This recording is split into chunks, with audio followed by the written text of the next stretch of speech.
Hello, it's Abby. Today I'm not in my usual place, so I'm just going to be free flowing.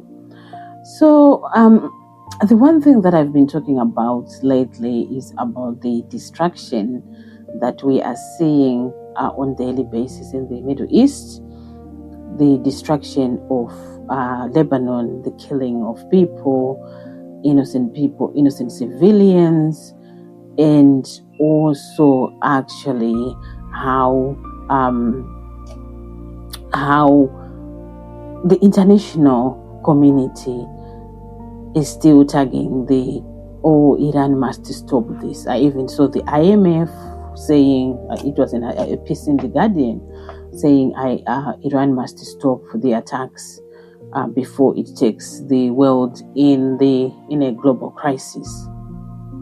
I just want to say this because we should not be rewriting the narrative, because narratives have been rewritten about colonialism, about pillaging of resources in Africa that is taking place right now in real time in 2026. If you look at DR Congo, if you look at most of the countries in Africa that are at war, there is always someone who goes in and steer the Hornet and then watch or even give the other side some weapons. Because I always look at very poor countries, like not poor in the sense that they are poor, but poor in the sense of infrastructure, because they've not been able to use their resources to improve the lives of the people, because there's always constant bickering, constant involvement, constant thieving, as well as this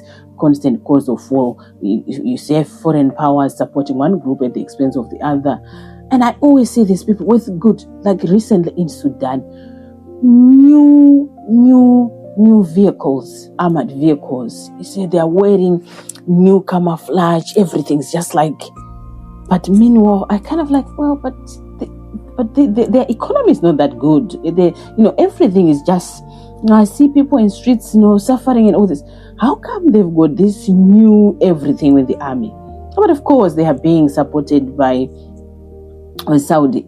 So it is very difficult to tag, because most people, I feel like most people in either Europe or America, they are quick to tag or to accept like narratives that are thrown at them by their leaders or the American sort of narrative. I'm not saying people are gullible, because obviously they are also an army of people who are fighting this by trying to do some critical thinking and find and dig and really dig there to find what's going on for themselves. But I'm just saying there's a generation that still accepts, because even when people were saying, oh, Iran, they abuse their women, they abuse this, then you get to know that most of their women are quite educated. They are quite educated. And now there's also information that even that sort of riot that took place in January, now they're saying, obviously, I heard it on the news, Trump saying, we send guns, many of them, a lot of them, we send them to the Kurdish group, we send them to. So again, you just don't know how far America can go to try and create to create civil unrest. And because this is not a new thing, the CIA have been known to go in countries, pick a side just to cause chaos, then they go in. It happened, and for me, it happened where it painfully happened for me was when DR Congo, when Patrice Lumumba was trying to get then Zaire in the right place with the international community, and also independence without France getting involved, and just kind of all the sort of the things that we know happened there, Belgian and all the Belgians getting involved. And even even all the other European countries were trying to win. Because at the end of the day, Patrice Lumumba was not only betrayed by the sort of Belgian, and he was let down by the Western community. The British were involved. The Americans, obviously, the CIA were involved, and they just didn't want an organized, educated, clever Pan-Africanist who really was for Africa and wanted to see Africa do great. So the involvement of CIA has been known, in Cuba, they just everywhere. But I think there is a group of people, local people even, who do not understand how far countries can go to demonize in a country that they want to attack. Because if you don't demonize, then it means people be questioning your legality.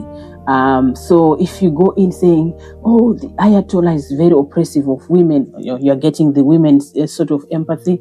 If you say they do not send their people they don't like their women to be educated, they oppress their women, and they really are evil people. That's what Trump says. And they kill their own people, and they've even executed people. So we're just going to go in and take him out so that the Iranian people can have a normal life. Well, it sounded good, because even on the news, I would say Yvette Cooper, the British foreign, said, oh, that is a very evil regime. It needs to be taken out. It needs to be taken out, or we need to do something about it. They are killing their own people. And of course, if you go in a narrative of, a country is killing its own its own civilians or its own people, then that is a strong cause for even activists, if obviously they are not careful, to go by that. And there were people who were saying that. And unfortunately, now we are hearing that it was like an insurrection, that was caused by, instigated by America and Israel, so that they can just kind of ramp up things. And although it may sound like a conspiracy theory, Trump said on Fox News that he sent guns to the Kurdish army or wherever who he was sending to. It was on Fox News, and he said it in his own words. Although it may sound like far-fetched, the fact that the same person who was trying to say he is saving Iranians and from the Ayatollah, from the oppression of the Ayatollah, and is going there to try and make sure that they get rid of this monster and then have a better life. The same person who said that is the same person who is sending bombs to bomb these very same people. Then they bomb 150 plus children the first day of getting into Iran. And they bombing infrastructure, and they bombing schools, libraries, and even, killing people. So if you look at it, so does Trump care about Iranians? I would not think so. Because look, Trump had problems at the end of last year with ICE, people being killed, people being beaten up by ICE. He did not care. He did not care. The first time the woman was killed, they started to say she was a terrorist, she was a leftist, and they were saying also to demonize her. And then, obviously, when Apreti died, now the people were like, this has to stop, and people were starting now to really like, this is not right. And again, I have to say, it was only after 2 white people. I'm not trying to be racist or anything, but I'm just saying facts, because before that, there are figures. We've seen figures of also people, black and brown, who died, detained by ICE. But the issue just kind of, okay, they are doing what they're doing. But after these 2 died, everyone now, black or white, was now clear that this administration is not going to stop or respect anybody, black, white, or brown, or whatever skin color. He didn't care until that pressure. It was not like, oh my God, this woman, or this innocent woman, this young woman has been killed by the people that I sort of asked to go in.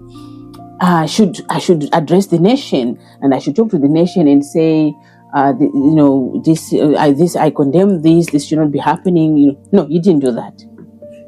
In fact, his people, including Christendom, were busy demonizing the dead woman. Like, without even investigation, like without even, the very same day she was murdered, they were already saying she's an evil woman on the left side, a lunatic, that.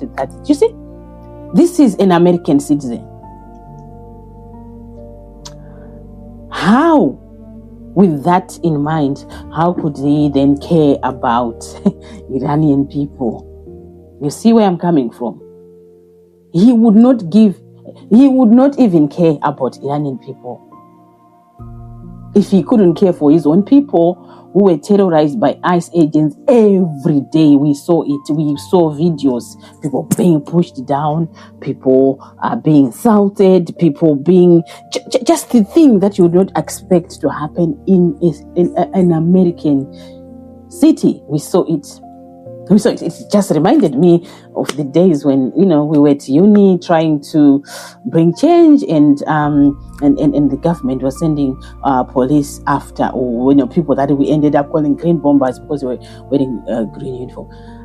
It just reminded me of those days in Zimbabwe, when Zimbabwe was seen as a sort of an authoritarian under Robert Mugabe. This is what it reminded me when I saw ICE marching, harassing innocent civilians, harassing people for what?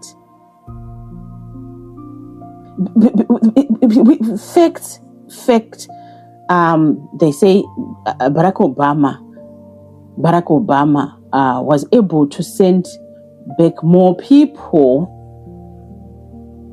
than Trump did, but he did. I don't remember hearing about ICE or whatever else marching in cities, harassing people, killing. Whenever it was done peacefully. And here in the UK, it happens. It happens. They go, the border enforcement, they take out people who are not. But it's never that violent to the point of, oh my God, they're sending the army. Oh my God, they're sending ICE with guns, Because once you start seeing people in street with guns, that's never a good thing for people. That's never a good thing. That's never we are for you, we are with you, people. Because guns can kill anybody. A criminal, a murderer, or even innocent people, even children. And we saw it. We saw children who was tied with those zip ties at night at 3 a.m. Because they said they were in that block of building, they were looking for ICE. They were looking for immigrants, illegal immigrants, or aliens, as they like to say. But they were zip tying innocent children. So a person who allowed people to do that in his own country, to his own people, hardly would he care about brown people 1,000 and thousands of miles away. I would not believe so. So to say, well, we are here for you, Iranians. We want just to get rid of this man and his governance, and then you'll be fine. I think it was just a lie, as we see with the further actions that we are seeing now. And the lies do not even stop there, because 2 days ago, he was giving a speech updating the people, the Americans, about the whole. He said, the Iranians, they are saying, come and bomb us. It doesn't matter, just come and bomb us. We are happy, Mr. President, for you to bomb us. I've never seen, in my 40+ years of life, I don't think I've never heard anyone who would head their government or themselves or their country to the point of saying, come and bomb us. It does not matter if we die, we are sacrificing for the greater good. Did the people just say that with life? Just to get rid of someone who is already, anyway, the Ayatollah is dead. Okay, Khamenei, Ayatollah Khamenei is dead. So would people get to the point of, just come and bomb? You can even nuke us. It's okay as long as we get freedom. Freedom from what? And also, I do not know if people who are ill, this is an example. Let's say someone is ill, they may survive, or it's an illness. I don't think they'll say, "Doctor, come and kill me," just for the greater good, so that maybe, I don't know. I don't think people would willingly invite something that would end their life when it shouldn't be ending. Okay, there are people who maybe may ask to have their life taken because they cannot possibly operate, or they just are, in a vegetative state or whatever, But in terms of bombing, to say just come and bomb us, what are you sacrificing? Because if a person would have said that to Trump, say come and bomb us, we are happy with the sacrifice. What sacrifice? Because you don't know what the bombing is. And I think by now every Iranian would have known that Trump is not doing this to help them. Trump is doing this to get their minerals, their oils. He has said time and time again, I would love the oil. He said he wanted the uranium. So I don't think anyone in their right mind, unless there's something wrong with them in Iran, would be sort of saying, come and bomb us, we can sacrifice. Because what is the sacrifice going to bring for future generation? We know he's not doing it out of love. Because when you do out of love, you don't eat the way it is doing. He even threatened on Easter Monday that he would want to wipe out the whole Iranian civilization. So in all this language, this annihilation language, do you think a normal Iranian would then say, Mr. President, come and bomb us? Because he threatened, and only when people were like really questioning it, and he tried to tone down, but he said it. He wrote it for the whole world to see. He knows his truth social. People always want to see what he's doing, what he's saying. And he put those people off wanting to destroy the whole civilization. And he said it in words that I cannot even repeat. Swearing. And then, the Iranians themselves are saying I should come and bomb them so that they can be free. Why should we even... these words just seem to me like they are being said by... I don't even know whether it's normal. Because the picture of a leader, like a company leader, if a company leader is like that, I would be very much, I don't think I would want to work under a leader like that. If it was like a corporate leader, I don't think I would want to work with a leader who does not know what is coming out of his mouth and does not seem to think. Because we associate, okay, model leader. I know model leader, maybe you think male, think white, like, what management say. But I still would expect a leader of any position, not a presidential leader or but any leader, even a family person who is leading a family, or even in a group chat or whatever. I would expect them to be collected, to be calm, to be like, collected, calm, and also not impulsive. Because imagine if it's a corporate, if you've got a leader who is impulsive about deals or bids and all, you end up in trouble. So most leaders, they are supposed to be, maybe they could be calculated, there could be all sorts of other charms they use to make the business get better, but it always should be something that is done with thinking. Critical thinking, not just thinking like, I'll do what my heart tells me what to do. That's not what a leader does. Because a leader must even think of the strengths, the weaknesses, the challenges, the environmental, economical, psychological, sociological, all sorts of things should be thought of. Because at the moment, we seem to be obviously heading to a global crisis caused by one man. People are already struggling with fuel. Yesterday I saw in Somalia, they were with their two cars struggling for petrol because the whole system has been disturbed by one man. Because of what? And again, as I say, if it was a leader, he would have planned what would happen economically. What if this happened? Really think like a general or someone who is strategic. But no, no, not this man. Not this man. It's like dealing with a bipolar person who is not taking medication. Because I've been there, you just not feeling well enough mentally, and then you make decisions. I'm like, oh, I want to go to France right now. It doesn't matter whether, how are you gonna get there? Oh, I'm gonna get a taxi, and I'm gonna go.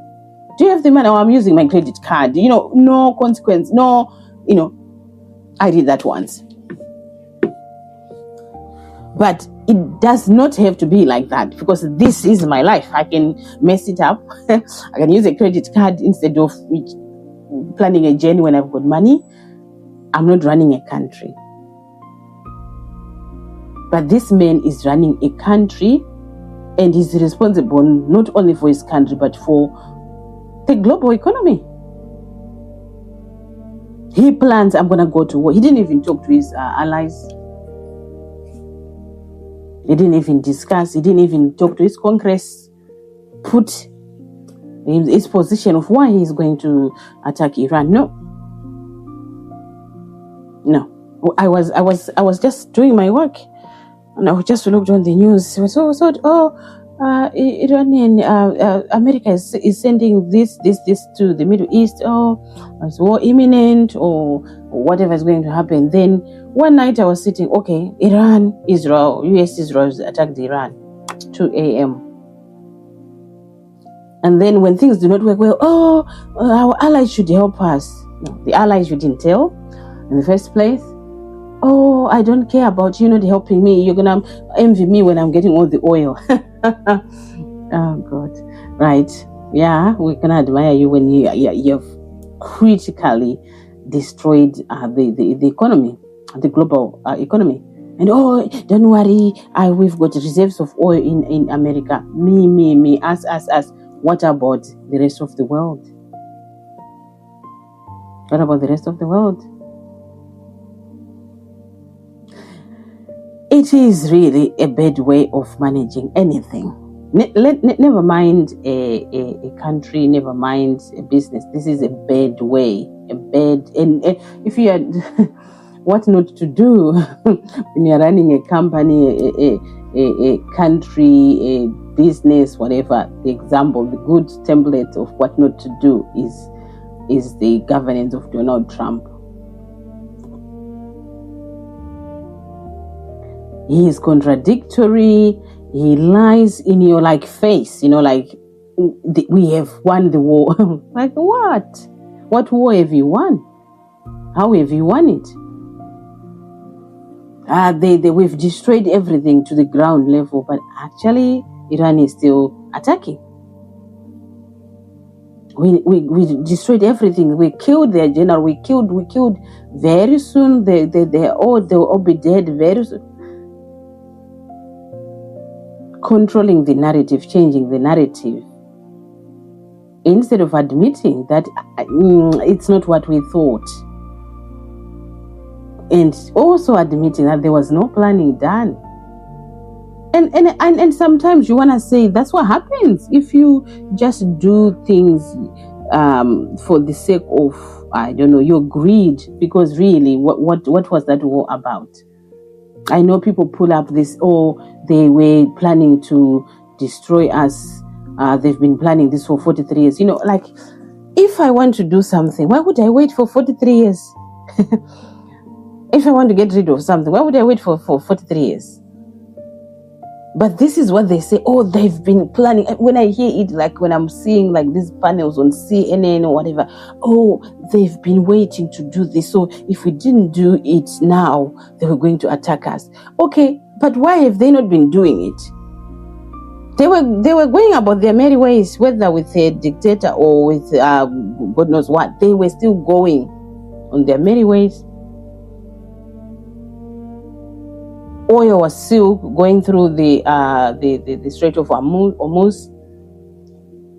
Things were going well, okay. Yes, people had problems, economic problems, but things were going okay. But now, look, where are we now? Where are we? Have the situation changed? And there's one thing that I just want to say. When I remember when Trump was suing the BBC, there were people, British people, who were celebrating. I would see them on the news saying, not on the news, sorry, on the social media saying, well, yeah, thank God the BBC is gonna go. Yeah, let Trump deal with them. Like really saying things. And I was thinking, who are these people? Because I'm one person maybe that you can never be called patriotic in that respect of, oh my God, I carry the flag. I don't know. I like over the top. I respect my citizenship. I respect the rule of law. Right and wrong. But I've never, the one thing, when I was growing up, when I was, when there was chaos in Zimbabwe under Robert Mugabe, shortages of food, all those things, that the one thing that I never thought of was, oh, can we bring someone to kill our leader, or maybe just do something? I don't believe that we need you, or one needs an external person to come and fix your problems. Okay, maybe in the corporate world, you can get a consultant to come and do stuff. But I mean, in terms of running a home, you wouldn't okay, you can get to a counselor maybe if you're having problems, but not your day-to-day stuff. Okay, a counselor can advise you how not to, but I would never really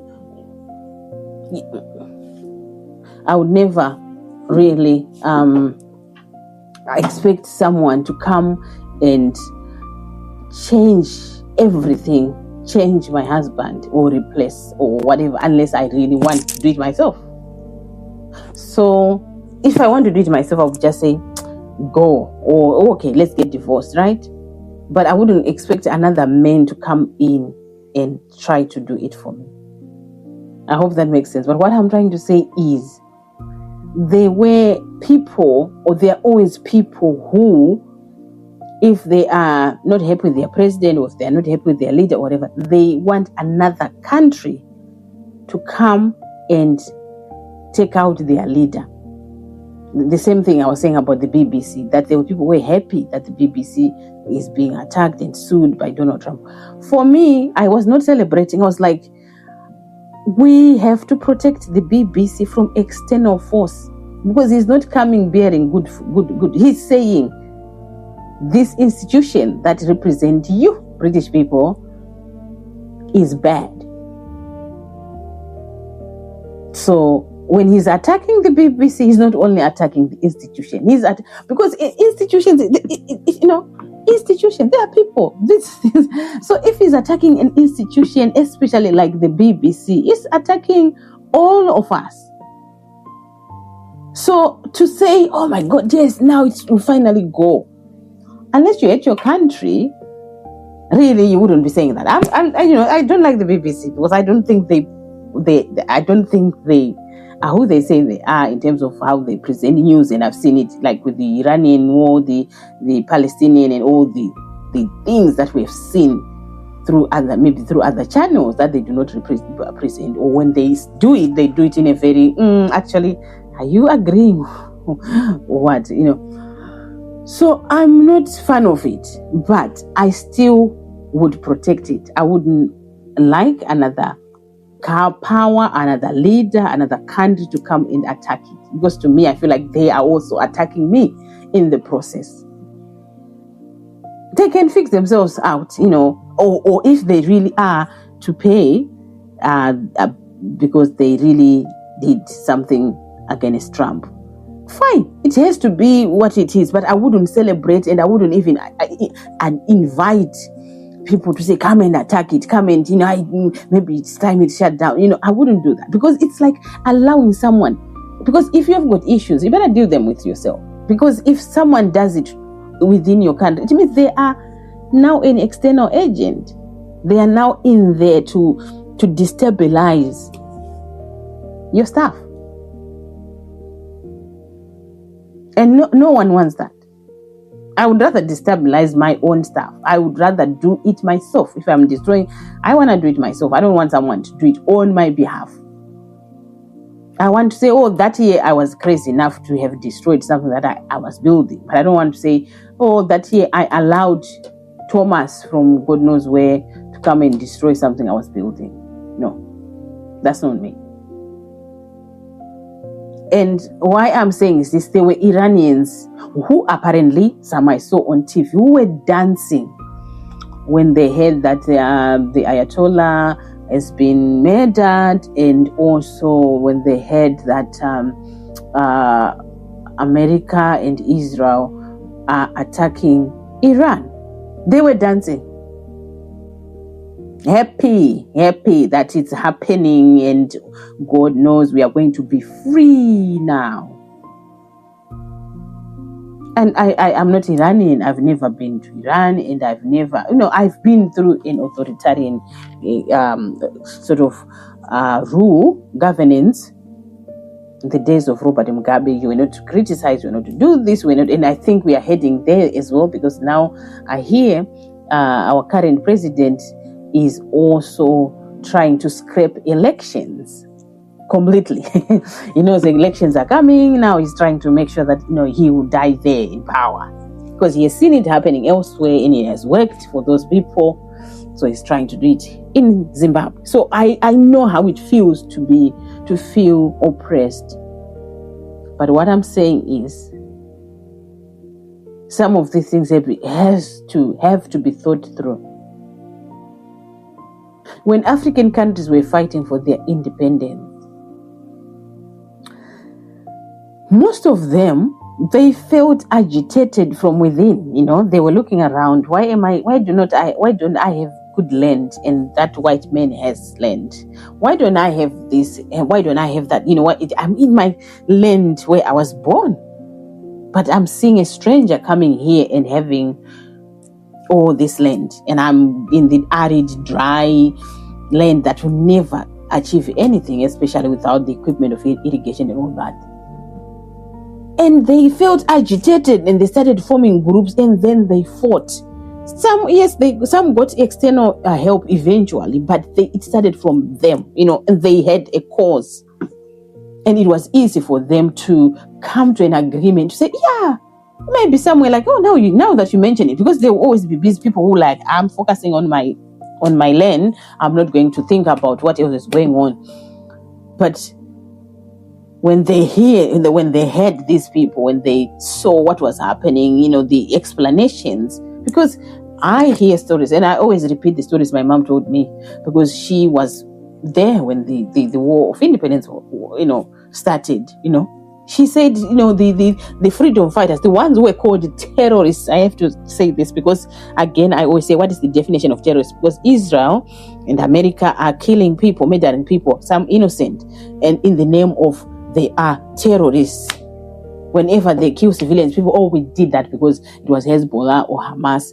Whenever they destroy buildings, they will say, we had to destroy those buildings because that's where Hamas or Hezbollah were hiding. But now when I look at it, I'm thinking, no, I've seen small babies. I've seen women. I've seen old people. I can never forget this shock I saw on this old man when the building that he was in, it has collapsed, and they were looking for him, for people, for survival, people who had survived. And this man was in shock, old, and I don't even know whether he was able or disabled, but they shook the eyes, the shock on his face that I saw, the fear. I'll never forget that. So was that a Hamas man or Hezbollah man? I do not think so. So in the eyes of Israel or America, from as far back as we can go, you would know that you are being duped, you are being used, you are being manipulated, you are really being taken for a fool to believe that someone would come and take over your country just because they care about you. You know they don't. No, they don't. They are after something from your country. They're after using you. They're after manipulating. They're after just for their own good. And that has always been the pattern by Western countries. So if there were Iranians who were celebrating that how their problems in Iran were going to go because Trump said so, I'm sorry, you were duped. I don't think people are still dancing like they were dancing, dropping Iranian flags. Like I said, I'll never dance for a foreigner to come in my country, no matter how bad it is. I want to be part of the ones who are doing it. Because we know why we are doing it. We know that we are not happy with our government. We know we are angry. We know for years and years they were promising good roads, schools, education. We know how broken our system is. So we know what we are aiming for at the end. So we have been expecting A, B, C, D, but we have not got that. So we are fighting. So we know what we are aiming for. We know what the end game. But if you bring an external person, they don't know you're suffering. They don't know what you have not, what the promises were to start with. Maybe when you're voting, the first day you voted, what you were promised and what you were expecting from your government. So they are doing it on your behalf. How do they know? And are they really going to just be like, yeah, we are helping you with this, and then we're gonna go? We don't need your resources. We don't need anything from you.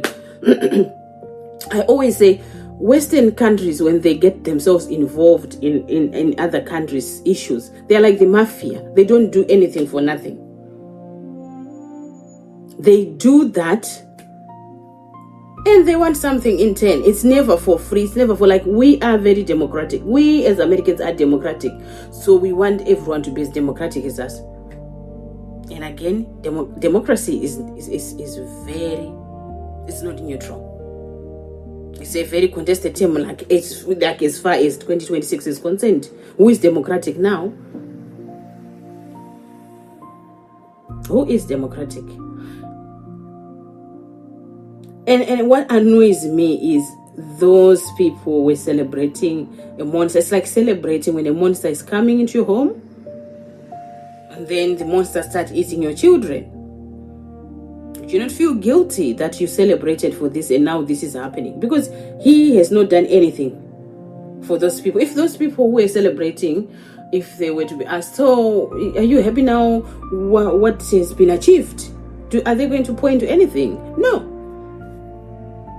Even if you live in the diaspora, even if you're oppressed by that government, I moved to the UK because, again, things were not conducive. In Zimbabwe, the way, teachers were seen as, teaching the wrong doctrine or indoctrinating people for MDC and all that. That was a long time ago, by the way. So, yeah. But it's still where it is, because people themselves are still working things out themselves. They are still working out. The Zimbabweans are still working things out. I don't know what's going to happen with this. We are going to scrap elections, whether they are going to celebrate or whether they're going to fight. But again, it's better they're doing it themselves. So, because you cannot expect one country or a few countries from the West to always be monitoring others. Oh, who has democracy? Oh, who is autocratic? Oh, we're going to go get them out. Really? So what about China? What about North Korea? What about, what about the other countries? So why this one in particular? Because any country that has got nuclear weapons, any country that is like autocratic can be anything. So to say, if we didn't, they would have attacked us. Oh, okay. What about China? Because the US is not friends with China. So what about Putin? So you cannot go out and saying, it's like someone saying, I'm going to take out all husbands who are domestic abusers. I'm going to go in as a man and I'll knock them out. It's just not possible. It's just not possible. So I do not know how these people are feeling, the ones who were celebrating. Yeah, it happened, during the taking out of Maduro. People were celebrating, but maybe they're happy because there was not much bloodshed. There was no destruction of infrastructure, libraries, schools, death of people, like what we are seeing in Iran, in Lebanon. But I just find it difficult because I like I said, I never was the type that sort of celebrates when they see another entity, because I think maybe it's just the colonization of Africa and the hearing of the stories when you allow someone to come in and then they take over and then you don't know how to take them out. They leave when they want, after pillaging, after taking your goods, they leave. So anyone who comes in my country, I feel very suspicious, especially, and I don't mean immigrants. No, don't get me wrong. I mean a country coming in to say your governance is bad, we are going to fix it. That I'm suspicious of. Because, what else are they after? There's nothing friendly, then there's nothing for free. There is absolutely nothing for free. Even people say, even Mugabe's like, we look east. The West has done this, we look east. And now we know they were signing deals with Chinese company. They were signing deals, you take this mineral, you take this, in some even for years. They've given up minerals and mines for years to external force, because you think they're helping you. But no one helps anyone. No one does anything for free for anybody. So instead of using external consultants who may be expensive, maybe I'll just train somebody from within, if it was a corporate company within, and make them really do that thing that an external person would do. Because they'll know it better. They'll know in the country better. Some of the people who go on, Iran was going to attack and destroy America, and they don't even know where Iran is. They have no idea of the Iranian culture, anything. They don't even know nothing. But they spout the same thing instead of researching, looking at the history of a country, looking deeper, because you cannot always toe the line that your government has. Governments lie. It's who they are. They lie. Look at how they say that when they are campaigning, they say, we will do this, we'll do that. Does anyone at the end of that group of people, or that government, be it Tory, whatever, if you look at the end of the 4-year tenure, whatever, if you were to have a list and tick the things they said they would have done, does anyone ever get 100% of those things done? No. Governments lie. Narratives. Silencing. Trying to keep really a sort of reputation and all that. So to justify a war, you'd rather lie about the people you're going to attack. Otherwise it makes sense. Otherwise it won't make sense if you say, we are attacking them because we are eyeing their oil, by the way, and also there's uranium, and God knows what else, because we could go in and drill and get even more, so that we can keep the West rich and get that global South poor. We extract, we bring it to us. Yeah. We create jobs, money in our own country. If they would say that those people were dancing, or anyone who thought, finally we are having the Ayatollah thing, they would have said no. Or some would, because they're always sellouts. But a country that comes into your country, take your country and put in a puppet leader so that they can take your resources, I don't think so. I don't think I would like that. And that's how Europe underdeveloped Africa, by the way. Walter wrote in his famous book. They come in, resources, you sign deals, resources, they move them. Yeah, when you're flattened with nothing, they move on to another one. Always one-sided. And then they make up stories. These people, they are lazy. They don't work hard like us. Really? People in developing countries, global, so they work even harder. They do hard jobs with less machinery, with less of everything. So they actually work harder, but unfortunately they get manipulated. Some of them do. recently, America, I don't know, obviously I'm just generalizing here, they were asking for Zimbabwean data in order to provide aid for HIV. They wanted people's data. They wanted the whole database for the country. Why? So someone somewhere would be thinking of how they're gonna manipulate or do with it, because we don't just ask, I want your data, I want the whole country's data for nothing, So no one does anything for anything. No one does anything for nothing. And I think the sooner people expect that, the better. So if you go in knowing that you're going to give away A, B, C, D, fine. Maybe you're weighing, well, which one may be losing, or but if it's done through manipulative ways, like, oh, we're just gonna take this guy out for you and then we are done, then honestly in other lies, then honestly that's manipulation, and that's what people should be wary of. That's what people, if you look at the history of when the first African country got independent to now, you can see that it's always has been manipulation most of the time. Manipulation cause chaos, cause send maybe, I don't know, some dodgy group of people who are they? Oh, they are this. Oh, they are that. They are that. So many little. Oh, they are living in the Sahel. Oh, they are there. No, just causing chaos, so that they can just take over. And this is not only happening in Africa, by the way. But I just always try to give examples of things that I can explain further because I know. So it is very difficult to see where we are with the war, and just take a man's word for why, and just think he's right, especially around the reasons why. Why we always fed stuff. And now with social media and the independent journalists, we're now seeing some of the things that were claimed to be the cause of A, B, C, D are exactly not like that. You see things that were reported in 2025.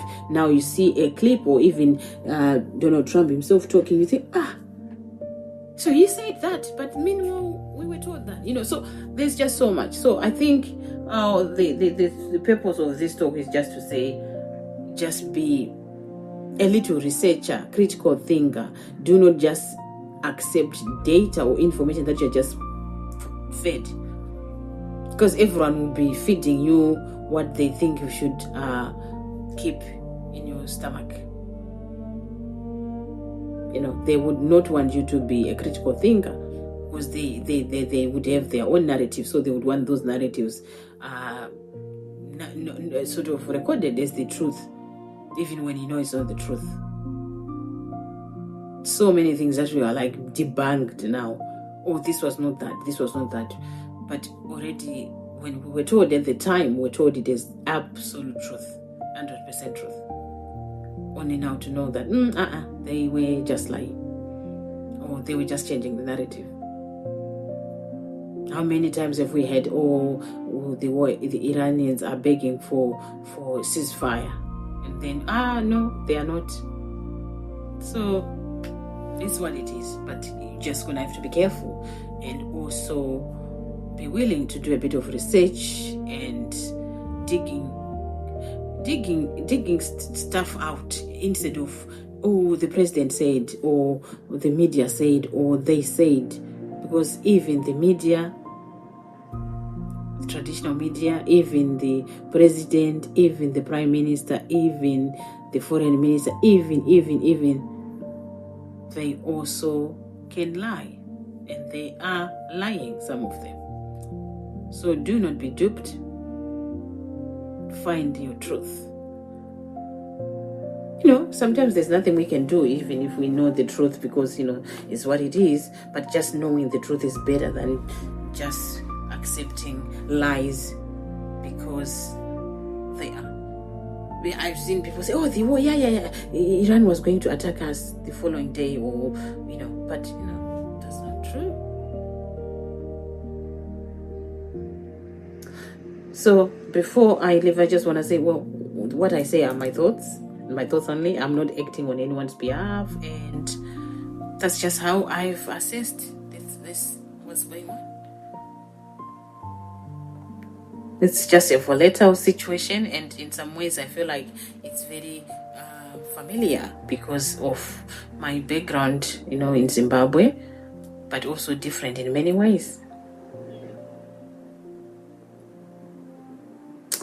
So thank you very much. Please subscribe and share.